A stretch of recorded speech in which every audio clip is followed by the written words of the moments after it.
Teresa d'Ávila foi uma mística, uma grande mística cristã, que viveu no século XVI. Ela era espanhola e era conhecida como Teresa de Ávila porque nasceu na província de Ávila, na Espanha. Tornou-se uma monja carmelita, muito ativa, e propôs uma série de mudanças nas ordens dos carmelitas, e as mudanças foram tão profundas, mas tiveram tanta repercussão dentro dos carmelitas, que ela conseguiu fundar 14 mosteiros ao longo de sua vida. Ela escreveu vários livros. As suas obras mais conhecidas são o Livro da Vida, que foi um livro inspirado, se assim podemos dizer, pela Inquisição. Alguns representantes da Inquisição ficaram um tanto desconfortáveis com toda uma série de relatos que eram mencionados a respeito dessa monja que tinha dons especiais, visões, e chegava até, em certas ocasiões, a levitar durante a missa e especialmente após receber a comunhão. E achavam que devia ter alguma coisa estranha nisso, fizeram com que o seu confessor solicitasse à monja de escrever a sua vida, daí o título do livro ser O Livro da Vida, mas ela teve que escrever de forma muito especial. Ela escrevia e no final de cada dia que ela escrevesse alguma coisa, nem que fosse uma só página, entregava ao seu confessor, que passava para a Inquisição, e ela não tinha mais a possibilidade de reler aquilo que tinha escrito. Então, isso mostra um dos dons espirituais dessa grande mística, de ser capaz de escrever em meio a todas as demandas de sua vida extremamente ativa, como priora do seu mosteiro, organizadora ou reorganizadora da Ordem Carmelita Descalça na Espanha, e ainda escrevendo sem poder ler o que tinha escrito anteriormente. Foi um livro absolutamente sensacional. Escreveu depois uma outra obra, O Caminho da Perfeição, orientação espiritual para as monjas. Escreveu um texto chamado Conceitos sobre o Amor de Deus, que praticamente não é conhecido, é muito pouco conhecido por mais uma obra e graça de seu confessor. Um de seus confessores, ela passou por vários confessores e ela confessa que teve muitos problemas com esses vários orientadores espirituais, e que esse confessor, ao ler esse livro, Conceitos sobre o Amor de Deus, achou que não era possível que uma mulher, uma monja, pudesse escrever coisas aparentemente tão abstratas, tão profundas, e mostrou desprezo para com a obra e ordenou-a a jogar no fogo. A Teresa de Ávila não hesitou, lançou o texto no fogo, impassível, e a obra só é conhecida porque algumas das monjas do seu convento ficaram tão bem impressionadas com tudo que ela fazia que copiaram partes daquele texto, daí ele ser ainda conhecido. Essa história de jogar livros no fogo é uma parte intrínseca da história da Igreja. E ela também escreveu o Livro das Fundações, outro livro voltado para a orientação das monjas, mas a grande obra que ela legou foi, sem dúvida alguma, Castelo Interior ou Moradas. Esse livro também teve a influência, mas dessa vez realmente benéfica, de um orientador espiritual ao qual ela tinha grande apreço, pessoa realmente espiritualizada, que sugeriu a ela, dada a experiência mística que ela tinha, que aprofundasse, reorganizasse toda uma série de conceitos sobre a jornada da alma, aquela volta para o interior, que ela já tinha mostrado no livro da vida que ele conhecia, mas que encontrava-se com a Inquisição e não se sabia o que seria feito daquele texto. Então, ele sugeriu que ela escrevesse uma obra sobre a peregrinação da alma, para o interior da alma, e ela prontificou-se a fazer, mas não sabia nem como começar. Aí pediu a Deus que a inspirasse. Como fazer, que enfoque dar para essa obra. E veio para ela numa visão que ela poderia abordar esse tema como um castelo, mas um castelo interior, um castelo que seria simbolicamente feito de cristal, mas um castelo muito especial.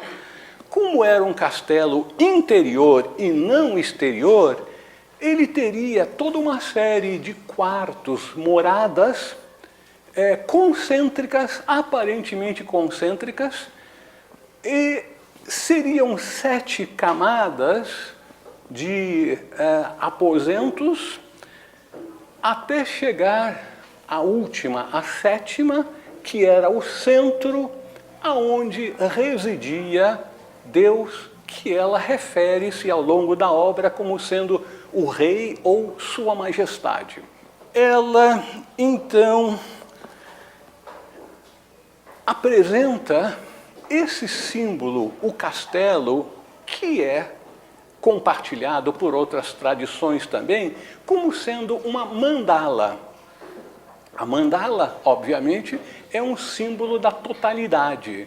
E essa totalidade apresenta-se como um círculo, como, quem sabe, um paralelo inconsciente feito por Teresa e que é feito também em A Doutrina Secreta, que a totalidade é um círculo cujo centro está em toda parte e sua circunferência em parte alguma. Então, ele é o infinito.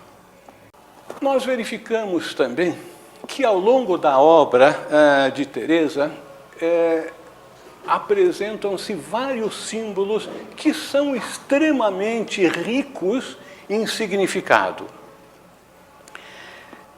Muitas vezes nós imaginamos que imagens que são apresentadas por grandes seres, por místicos, por pessoas que têm um contato interior, são maneiras didáticas de facilitar a transmissão de um conhecimento.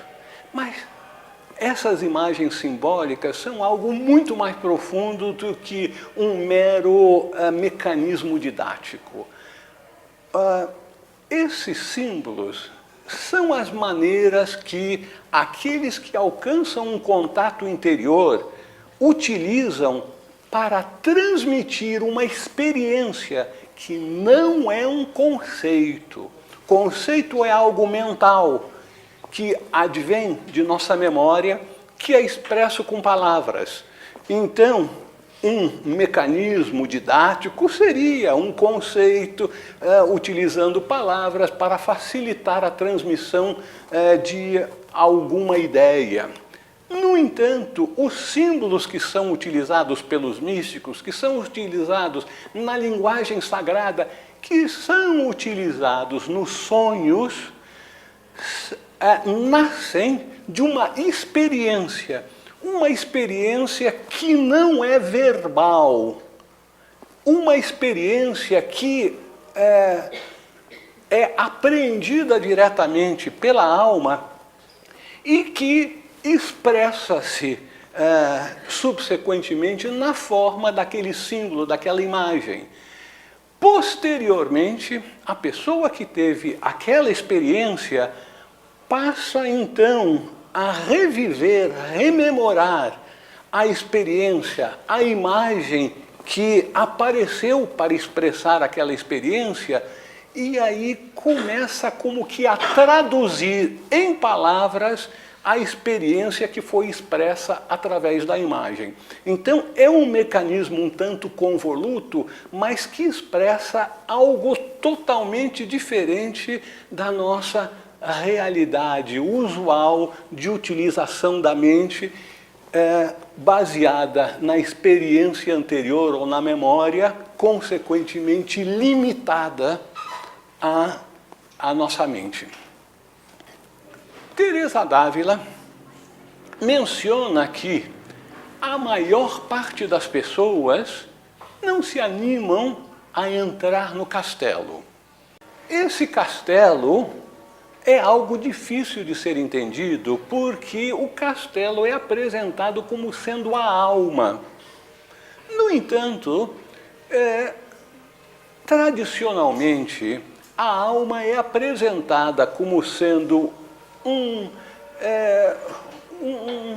um estado de consciência, a identificação que a pessoa tem com quem ela realmente é, mas é ao mesmo tempo como se fora um espaço no qual as experiências espirituais são armazenadas, em que essa vivência espiritual é adentrada dentro dos 3 níveis de vida espiritual conhecida. Então, a maior parte das pessoas vivem fora do castelo, e essa região fora do castelo, que é a própria alma, é apresentada como sendo escura e fria. No norte da Espanha, nós podemos imaginar, naquele tempo, que não havia aquecimento central, que durante o inverno era frio. Boa parte do norte da Europa, inclusive a Espanha, durante boa parte do ano, o céu está encoberto por nuvens, é cinzento. Então, a imagem que ela dava do exterior ser escuro e frio representava a realidade que os seus ouvintes tinham profundo conhecimento e experiência pessoal daquilo. Então, a entrada desse castelo imponente era algo a ser tido como uma grande realização. Fora do castelo, e até mesmo nas primeiras moradas desse castelo, encontram-se, no linguajar de Teresa de Ávila, lagartixas, cobras e todo tipo de animal rastejante e até mesmo demônios. Nós podemos até rir desse tipo de linguagem, mas é uma linguagem simbólica. Vamos nos lembrar que na linguagem sagrada, tudo aquilo que é descrito como acontecendo no exterior, na realidade, expressa uma vivência interior. Então, esses animais rastejantes, esses demônios, eram aquelas coisas que afastavam a atenção do praticante da sua vida de oração. Os demônios eram, sem dúvida, expressões simbólicas de tudo aquilo que puxa para baixo, tudo aquilo que tem a ver com a materialidade, todos os desejos, todas as emoções pesadas, tudo aquilo que é materializante. Isso é simbolizado como sendo o demônio. Então, até mesmo as primeiras moradas estão cheias desses animaizinhos rastejantes e dos demônios. Mas a alma é instada a entrar no castelo e dirigir-se para o centro. E essa é uma longa jornada. A chave da entrada do castelo, de acordo com Teresa, é a oração.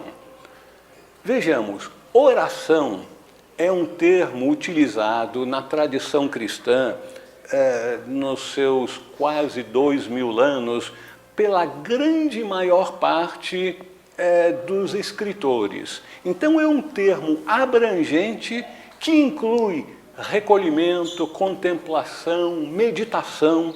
Aquilo que nós estamos acostumados na sociedade teosófica de chamar de meditação, na tradição cristã é referido como sendo a oração.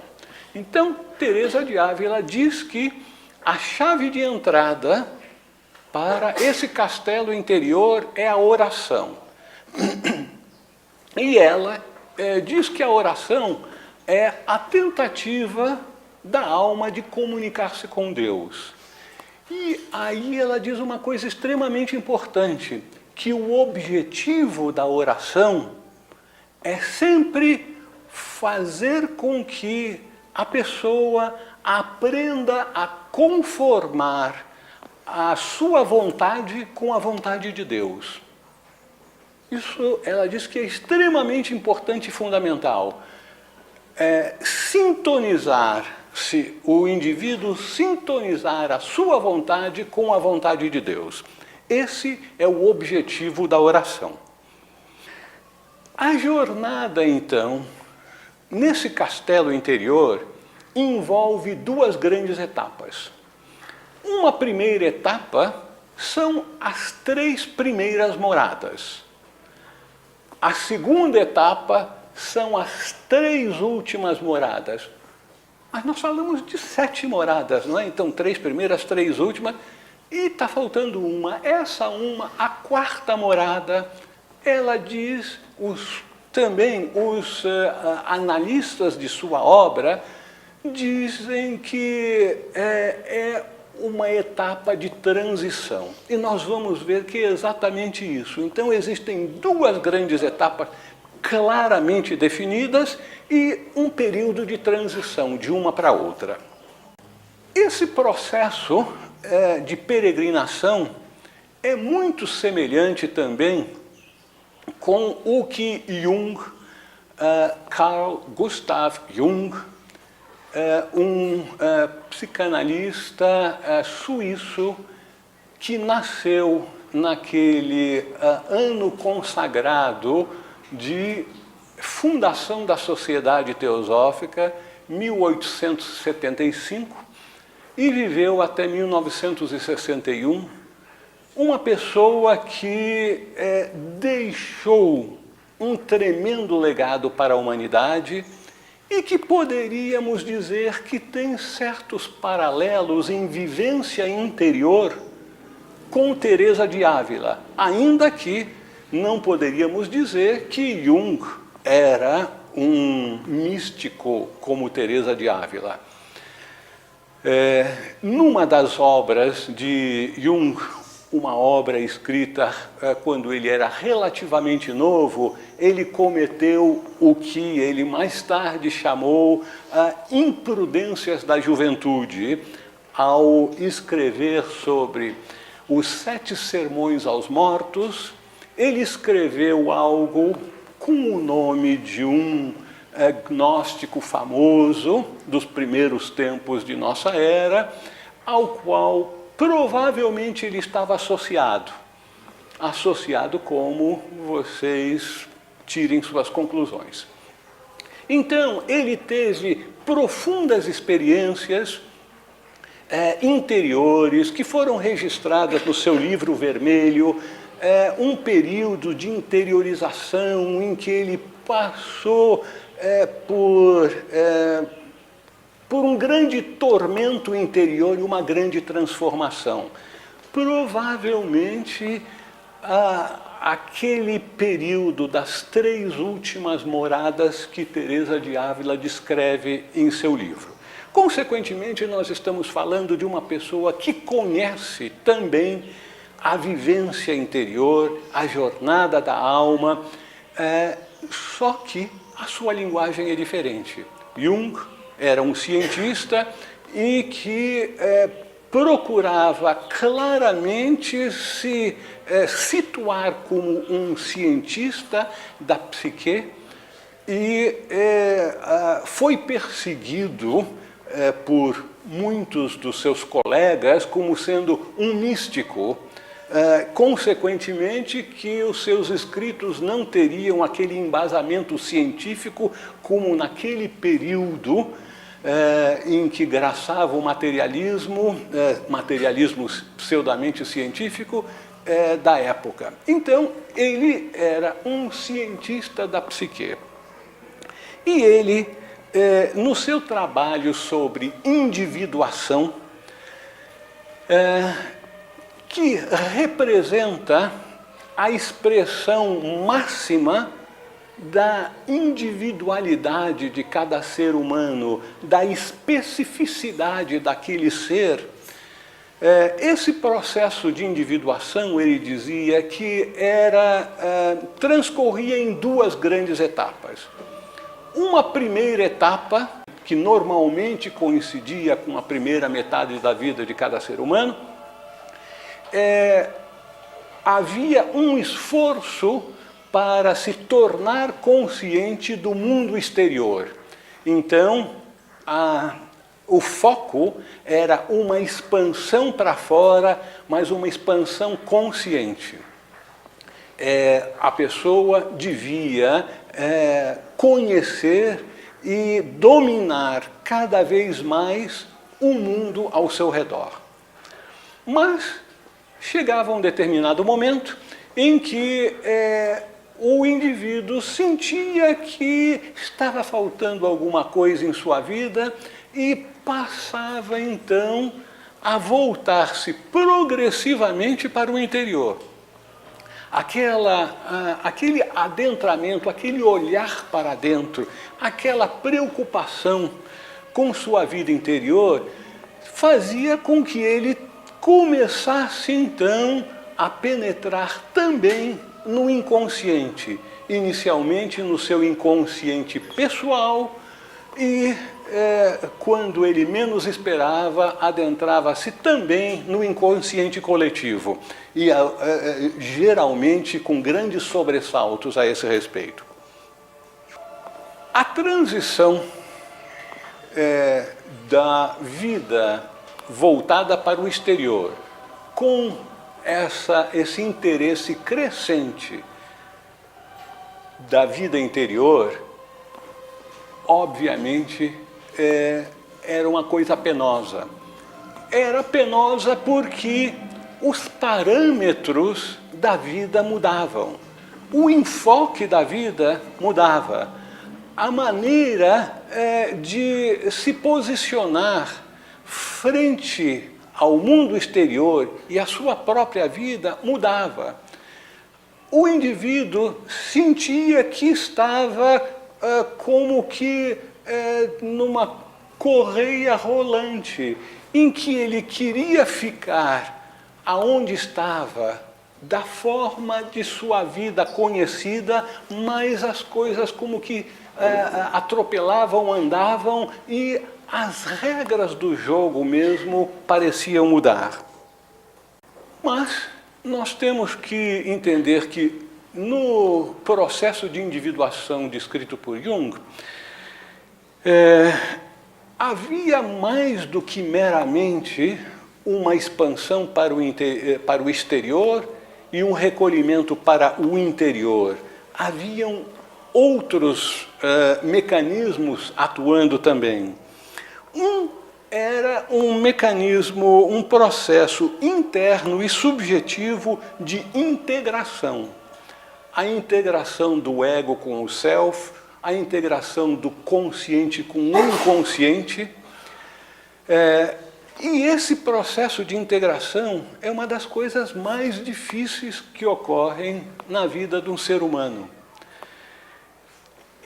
Mas muitas pessoas eram levadas a criticar, inclusive, que esse recolhimento interior redundava numa fuga da vida, uma fuga da sociedade, uma fuga das obrigações do indivíduo para com a sociedade e para com a família.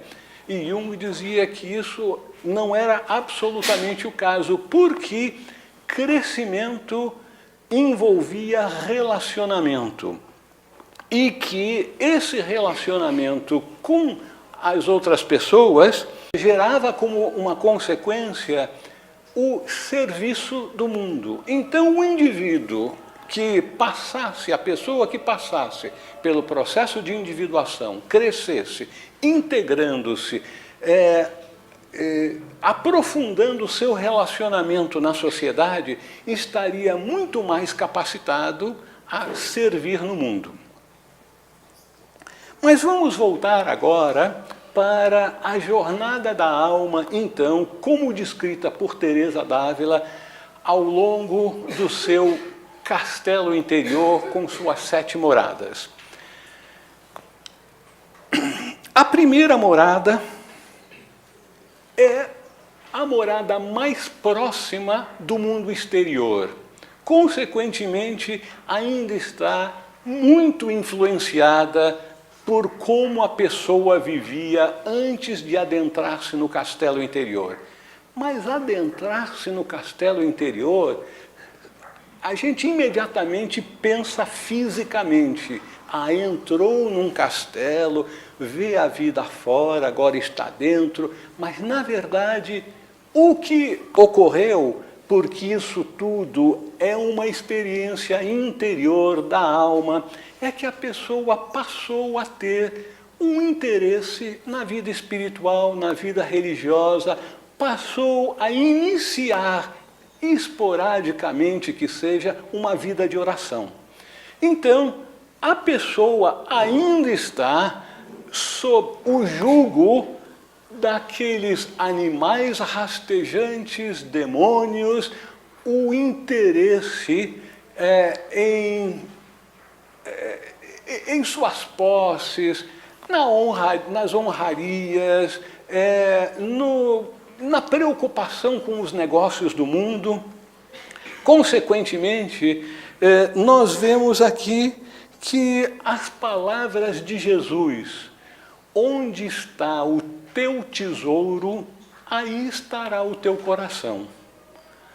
As pessoas, ainda naquela primeira morada, apesar do grande passo que deram, iniciaram uma vida de oração, orientaram-se para a busca de Deus.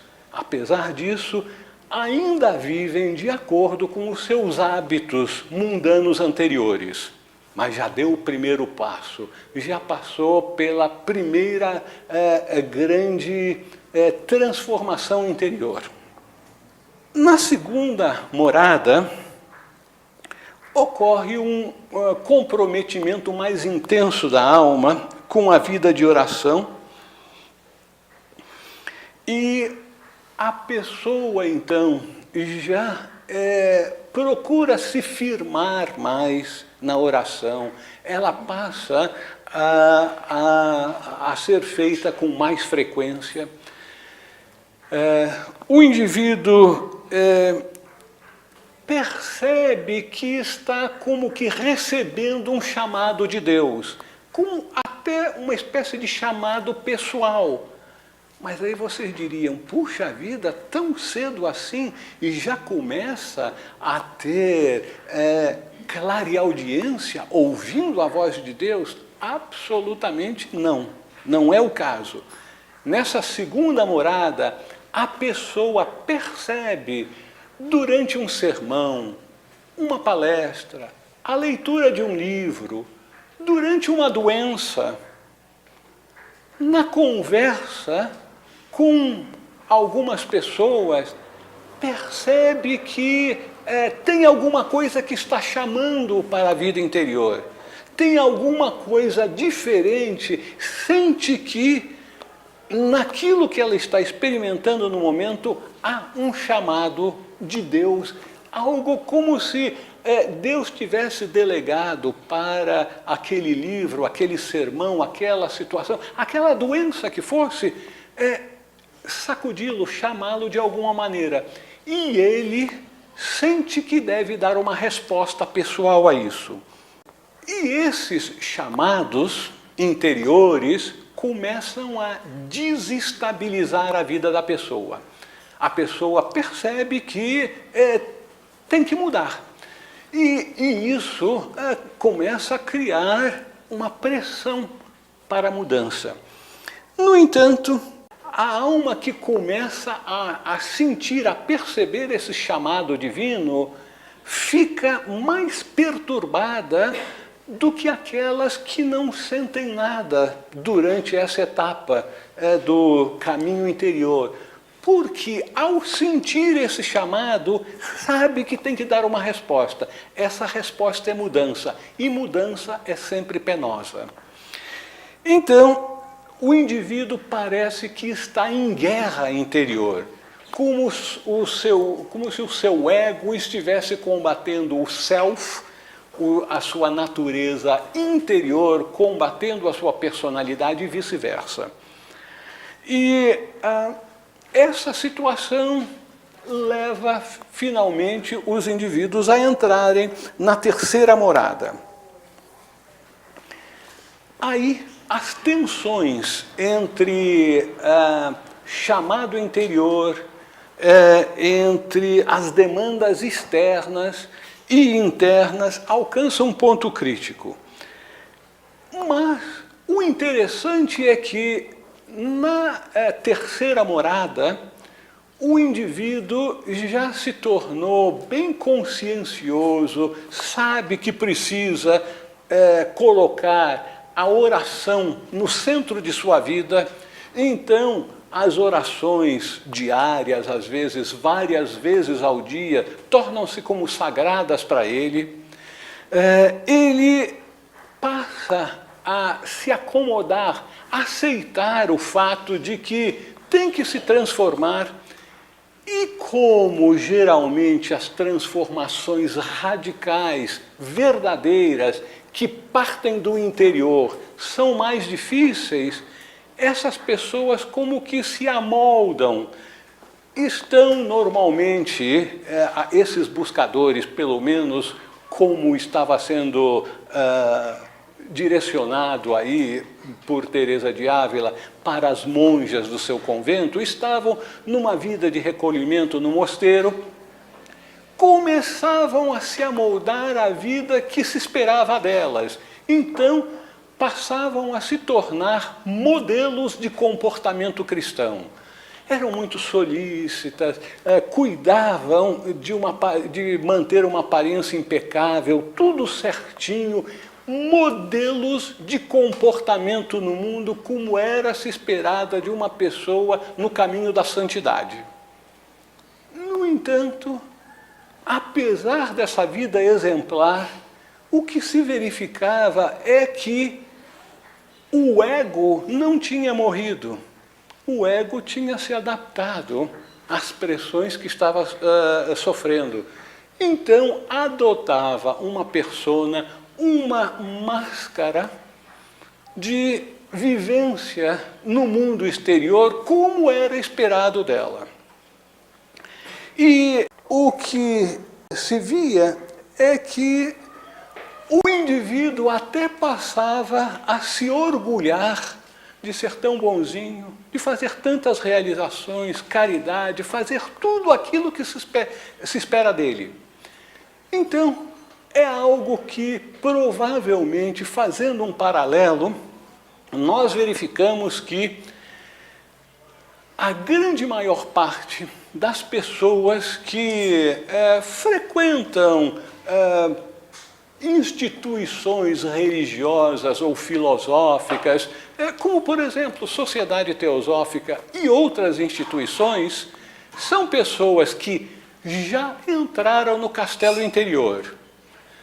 Alguns estão na primeira morada, em que a vida de meditação é ainda uma coisa que se sabe que é boa. De vez em quando a meditação é realizada, mas ainda não há aquele comprometimento total e as lagartixas estão sempre perturbando. A dispersão é muito intensa. As segundas moradas, as pessoas começam a se comprometer mais e vão em busca de leituras, de palestras, de cursos, tentam entrar numa vida meditativa mais intensa e têm algum sucesso, mas sentem a dificuldade clara das mudanças interiores. Muitos daqueles que já estão há mais tempo nessas instituições de busca espiritual alcançam a terceira morada, começam a se amoldar, ficam orgulhosos de meditar todos os dias, de terem se tornado vegetarianos, de estarem contribuindo para os propósitos de sua instituição, de levarem uma vida aparentemente exemplar e se orgulham disso. Mas isso tudo indica que ainda estão centrados na personalidade, no ego. Mas aí começam a perceber que tem alguma coisa errada, que está faltando alguma coisa, começam a se angustiar, que precisam fazer uma mudança mais profunda, real. No entanto, estão tão escravos dos seus hábitos que a maneira que encontram para tentar fazer alguma coisa é fazer mais daquilo que vinham fazendo antes. Então acham que precisam meditar mais vezes ao dia, que precisam estudar mais. Está faltando eu ler esse livro, eu tenho que estudar essa tradição, eu tenho que me adentrar mais nesses assuntos que eu deixei de lado. Então, passam a fazer mais daquilo que já vinham fazendo. Consequentemente, estão no mesmo canal, na mesma sintonia de antes, não há aquela predisposição para essa mudança mais radical, que só vem a ocorrer, então, na quarta morada.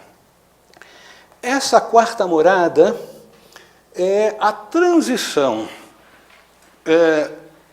em direção realmente ao centro do castelo. A alma passa a ganhar terreno às expensas do ego, às expensas da personalidade. E isso, obviamente, causa um dilaceramento interior. Mas parece que está havendo já algum progresso.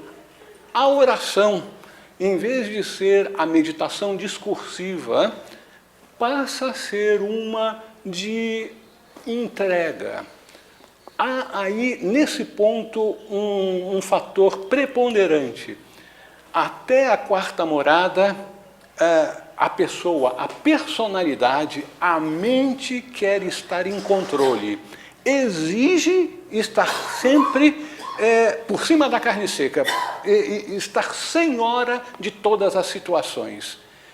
É a partir da quarta morada que, intuitivamente, a pessoa sente que, em vez de estar em controle, tem que se entregar-se a Deus. E isso ocorre não só com uma atitude geral na vida, passar a buscar mais qual é a vontade de Deus para si, mas principalmente na sua vida meditativa, em vez de ter meditações com visualizações, com processos de orientação, ser uma meditação do silêncio. E começa a tentar fazer essa meditação do recolhimento interior. Com isso, há essa mudança de tendência. Agora a alma realmente está mergulhando no interior, está começando o seu processo de união com Deus. E ao ter os primeiros vislumbres de experiência interior, aquilo aumenta a sua fé, a sua confiança de que está no caminho certo. Mas é ao mesmo tempo um período de dilaceramento interior. Sabe que precisa mudar, a força para a mudança é muito forte e começa a sentir as implicações dessa mudança em sua vida. Na quinta morada, ocorre um aprofundamento da contemplação. A oração do silêncio, a contemplação, passa a ser fundamental. E aí, então, começam as experiências místicas em maior profundidade. Nós verificamos que a forma como Teresa de Ávila descreve a quinta, sexta e sétima morada tem um paralelo com uma obra de outro carmelita, só que dessa vez um homem, João da Cruz, que foi contemporâneo também de Teresa de Ávila, ainda que mais novo, escreveu A Noite dos Sentidos, A Noite Escura da Alma, e ao apresentar essa obra, que ficou conhecida mais como A Noite Escura da Alma, que apresentava 3 subetapas, que era, primeiro, o entardecer, segundo, a meia-noite, e terceiro, o alvorecer. Que isso oferece, então, um certo paralelo com a quinta, sexta e sétima moradas de Teresa de Ávila, e também com aquilo que conhecemos na tradição teosófica e oriental como sendo as experiências de expansão de consciência para alcançar manas superior, alcançar buddhi, ou seja, o nível intuitivo, e finalmente para alcançar atma, que é o espírito absoluto. Então, na quinta morada, o místico já começa a fazer essa transformação interior de forma bastante mais radical. E é aí, então, que Teresa de Ávila apresenta mais uma imagem que é muito impactante. Ela fala que até então a alma era como uma lagarta, como um verme rastejando ao longo da terra. Mas que essa lagarta, num determinado momento, após ter se alimentado suficientemente, escolhe um lugar tranquilo e começa a se envolver numa crisálide, num casulo, e como que morre, entra na escuridão, no silêncio, recolhe-se inteiramente e depois de um certo período há uma transformação, uma transmutação. Aquele verme, muitas vezes julgado como repelente, feio, de repente transforma-se numa linda borboleta. E, mais uma vez, nós vemos esse maravilhoso símbolo. A personalidade, a lagarta que rasteja pela terra, está presa às coisas do mundo, finalmente chega um determinado momento que se recolhe e morre para o mundo e se transforma numa borboleta que, ao sair do casulo, passa a voar. Voar, o ar, sempre foi um dos símbolos para a vida espiritual. Então, quem é a lagarta? Nós mesmos. Quem é a borboleta? Nós mesmos. Em diferentes etapas ou diferentes estados de consciência de nossa vida. Então, nós mudamos a nossa referência, o nosso referencial passa a ser espiritual. Com isso, a nossa consciência transforma-se de uma consciência terrena, rastejante, para uma que voa para o alto com uma maravilhosa beleza e delicadeza. A sexta morada é uma intensificação da união. Teresa de Ávila continua usando a imagem da borboleta. A borboleta está tão eufórica porque começa, então, cada vez mais a ter experiências espirituais, voando alto, sendo capaz de vislumbrar o mundo do alto. Isso significa que, da sexta morada em diante, intensifica-se as experiências místicas. O místico passa a ter visões, a ouvir ensinamentos profundos, palavras de encorajamento, mas mais ainda de direcionamento, ensinamentos que ele estava precisando, arroubos da alma, situações estáticas, êxtases absolutamente indescritíveis. Porém, o fato é que essa etapa é como uma moeda, com cara e coroa. Se, por um lado, as experiências de deleites espirituais, como Teresa refere-se, também são acompanhadas por grande tormento interior.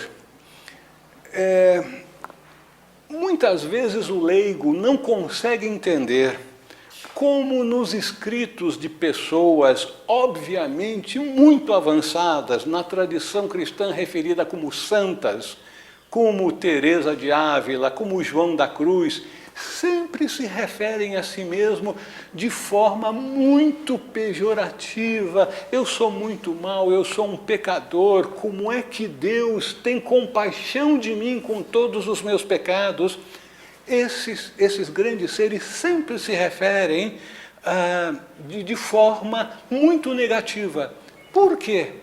É porque nesse período de adentramento em sua psique, chegando cada vez mais perto do self, da sua natureza superior, eles vão começando a perceber a sombra. O que é a sombra? De acordo com Jung, a sombra são aspectos não resolvidos da vida do ser humano. Tudo aquilo que foi reprimido, tudo aquilo que não foi resolvido conscientemente e tudo aquilo também que aflora, muitas vezes, do inconsciente coletivo como sentimentos torpes. Aquelas pessoas que se acreditavam santas, de repente estão pensando coisas absurdas, coisas indecentes, coisas maldosas. Então, isso é o afloramento da sombra, aquilo que causa profunda humilhação e perplexidade a essas pessoas que já se entregaram inteiramente a Deus, mas mesmo assim começa a aparecer cada vez mais aquilo que era impensável, que era inimaginável e que na maior parte das vezes essas pessoas nem estavam cientes que tinham aquilo escondido dentro de si. Obviamente, isso é associado como sendo o trabalho do demônio. E o demônio, então, não é, vejam só, o demônio, tanto dentro da conceituação psicológica, como da conceituação espiritual, não é uma entidade exterior. É tudo aquilo dentro de nós que puxa para baixo, tudo aquilo que é materializante, tudo aquilo que não foi resolvido conscientemente no processo da vida do indivíduo e que ainda está puxando para baixo. Então, é esse tormento interior de quem já vislumbrou a Deus, teve visões beatíficas e, de repente, percebe que tem esses pensamentos escabrosos. Isso, obviamente, para pessoas espiritualmente comprometidas, é um grande sofrimento. E como se não bastasse, parece que nessa alquimia psíquica física do ser humano, nesse estágio de transformação, ocorrem todo tipo de desequilíbrios físicos também, não só psíquicos, como físicos. Grande parte desses místicos que estão passando pela noite escura da alma passam por tormentos físicos. Foi também o caso de Teresa de Ávila. Ela diz que ao longo dos 40 anos que começou a ter essas experiências interiores, que ela não se lembra de ter passado um dia sem dores, sem mal-estar, sem problemas físicos e psíquicos. E o interessante é que esse aspecto luminoso e trevoso vai se alternando, só que, com o passar do tempo, os aspectos, as experiências luminosas vão sendo cada vez mais intensas, e Teresa de Ávila descreve que uma das experiências mais marcantes é ela sentir nesses arroubos místicos uma dor no coração, como se ele estivesse pegando fogo, como se Deus estivesse, como que dando um beijo em seu coração que o faz arder de uma forma insuportável. É possível que isso seja uma referência ao processo da subida da Kundalini, que desperta totalmente o chakra do coração. E pessoas que passaram por isso descrevem esse processo como sendo um fogo que muitos não conseguem aguentar e fazem terminar a experiência. Mas, finalmente, chega a sétima morada. E essa é a culminação da vida mística, em que a alma finalmente percebe que está alcançando a união total e constante com Deus. E o interessante é que, daquele período em que sentia nas sextas moradas aquelas visões, aqueles grandes arroubos, aquela luz que tornava quase que cega, não podia perceber nada. De repente, ao entrar na sétima morada, terminam aquele sobe e desce, aquelas oscilações de êxtases e tormentos interiores. É como se fosse uma grande calmaria, uma certeza inquebrantável que uniram-se a Deus, mas uma união total e permanente. Já não é mais uma experiência durante um estado contemplativo, é uma experiência constante. E então, Nós vemos aí um paralelo com outras obras místicas, por exemplo, Jan van Ruybrock, holandês, que escreveu no século XIII a respeito dos adornos do casamento espiritual. É um paralelo também com o que sabemos do Evangelho de Filipe, dos 5 sacramentos de Jesus, sendo que o mais elevado era referido como a câmara nupcial.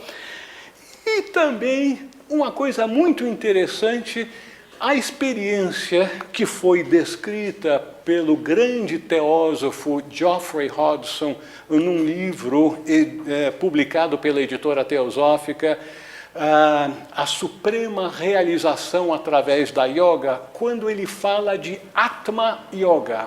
Atma Yoga, ao contrário das realizações de Budi, é uma realização de poder, de total serenidade, não é de estar uno com a vida, de ser uma expressão da vida.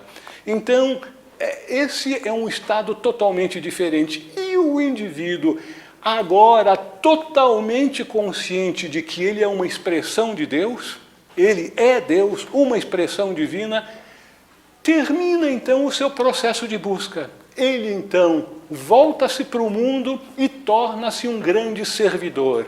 Aquele que antes estava voltado para encontrar Deus, tendo encontrado Deus, passa a ser um operário divino no mundo, realizando obras fantásticas com grande compaixão, sabedoria e uma energia inquebrantável.